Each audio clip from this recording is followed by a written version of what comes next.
Bonjour, aujourd'hui je vous explique tout concernant les procédures d'admission dans les universités, surtout au Royaume-Uni, aux États-Unis, en Italie, en Suède, en France et même en Égypte, puisque j'ai candidaté dans ces pays. Donc je vais commencer par expliquer UCAS, la plateforme anglaise. D'abord vous devez créer un compte, ensuite vous choisissez 5 universités et vous payez 25 livres sterling. Il faut noter que vous n'écrivez qu'une lettre de motivation, donc il faut vraiment la faire en béton, car elle est vraiment prise en compte.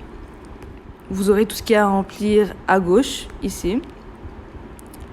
Mais là, moi, j'ai tout complété, c'est pour ça qu'il n'y a pas tout. Mais après, ça sera écrit compléter la lettre de motivation, compléter vos vœux, etc. Vous devrez aussi mettre vos qualifications, donc le bac, le brevet, etc. Tous les diplômes que vous avez obtenus. Et si vous faites le bac français comme moi, il faudra que vous faisiez le IELTS ou le TOEFL. C'est des tests de langue qui vous disent votre niveau en anglais. Et pour faire du droit dans les top universities au Royaume-Uni, il faut faire le LNUT. C'est un test qui dure 95 minutes, il me semble. Mais ça ne valide pas vos connaissances en droit. C'est plutôt votre capacité à analyser. C'est pour ça que vous avez aux alentours de 12 textes avec des questions.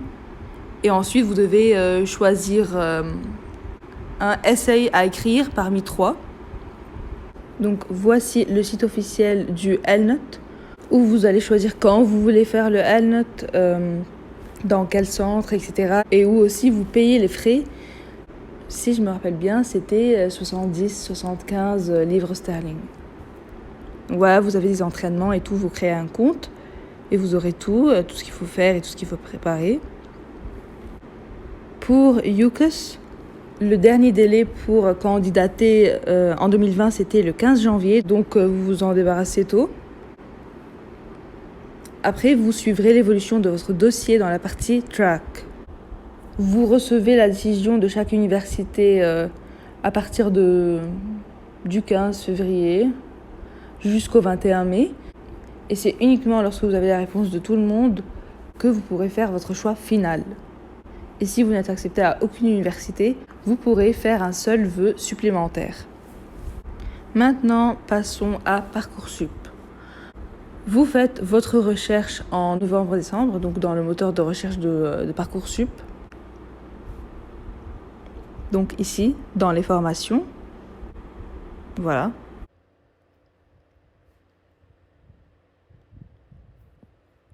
Vers fin janvier, vous pouvez commencer à mettre vos vœux. Donc vous créez un dossier, vous aurez un numéro que votre lycée va vous donner pour que vous puissiez créer votre compte. C'est un numéro qu'on appelle INE, il me semble, INE. Et bien sûr, on vous demandera de remplir quelques informations sur vous. On vous demande même si vous voulez avoir une bourse, etc. Et il faudra du coup créer un compte sur www.meserviceétudiants.gouv.fr/envol/. Bref, vous avez 8 étapes très rapides à faire et après vous commencez à remplir votre dossier. Là, je peux pas faire un devant vous puisque j'ai déjà rempli le mien et je n'ai pas un autre numéro INE. Pour remplir le dossier, il faut que vous recopiez tous vos bulletins de la première et de la terminale. C'est pas long, mais c'est fatigant, surtout quand le site bug et que vous devez tout réécrire. Donc écrivez tout quelque part et après faites copy-paste pour éviter tout cela. Après, vous entrez dans ce moteur de recherche donc et vous choisissez 10 formations. Bien sûr, il y a des vœux multiples. Certaines universités ont plusieurs campus. Donc vous aurez par exemple, comme dans mon cas, un vœu, donc une licence de droit à Paris-Saclay, si vous avez vu ma vidéo précédente.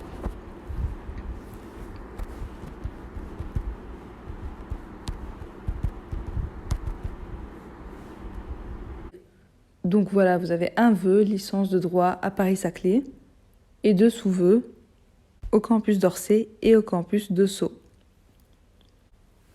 Vous devez écrire une lettre de motivation pour chaque université, mais vous n'avez pas besoin de mettre vos vœux en ordre, puisque vous aurez la réponse de chaque université.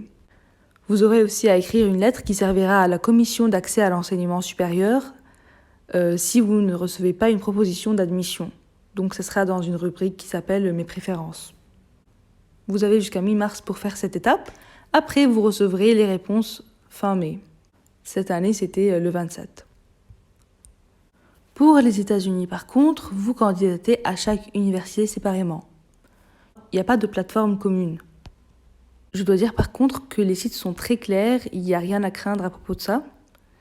Préparez un CV, on vous le demandera avec la lettre de motivation. Donc voilà, il n'y a rien à vous montrer puisque il n'y a pas de plateforme commune. Après, pour l'Italie, c'est aussi unique à chaque université et beaucoup d'entre eux demandent le TOLC exam. Vous pouvez le faire en anglais ou en italien. Il y a différents types. Par exemple, celui que j'ai fait est le TOLCI, où il y a des questions de logique, de maths et de reading comprehension sur le site CISIA. Pour les maths, il y a beaucoup d'entraînements en ligne. Vous pouvez faire l'examen chez vous et vous connecter sur CISIA, donc, qui est le site où vous avez payé pour faire le test. Et vous serez sur Zoom en même temps pour qu'il voit ce que vous faites. Donc il faudra ouvrir la caméra et le micro tout au long de l'épreuve. Pour la Suède, il y a une plateforme commune, tout comme la France et le Royaume-Uni. Donc écrivez admissions.se et vous trouverez les formations. Vous payez 100 krona, il me semble. Je sais pas, c'est l'équivalent de combien de dollars et vous candidatez à 8 universités dans un premier temps en janvier. Ensuite, vous candidatez à 8 autres en mars sans payer de frais supplémentaires. En Égypte, chaque université a sa façon de faire, c'est pour ça que je vous les montre, comme j'ai fait pour les États-Unis, parce qu'il n'y a pas de plateforme à vous montrer là. Certaines universités ont leur examen d'entrée, pour d'autres, il faut que vous faisiez un examen dans les matières du bac arabe. Donc si vous avez le bac français, il faut faire un examen d'arabe et d'histoire géo en arabe, il me semble. J'ai pas fait ça parce que j'ai candidaté à une seule université, donc je suis pas experte là. Maintenant, on arrive à la fin de cette vidéo. S'il y a quelque chose que je n'ai pas mentionné, n'hésitez pas à rajouter l'info et à informer les autres dans les commentaires. Merci.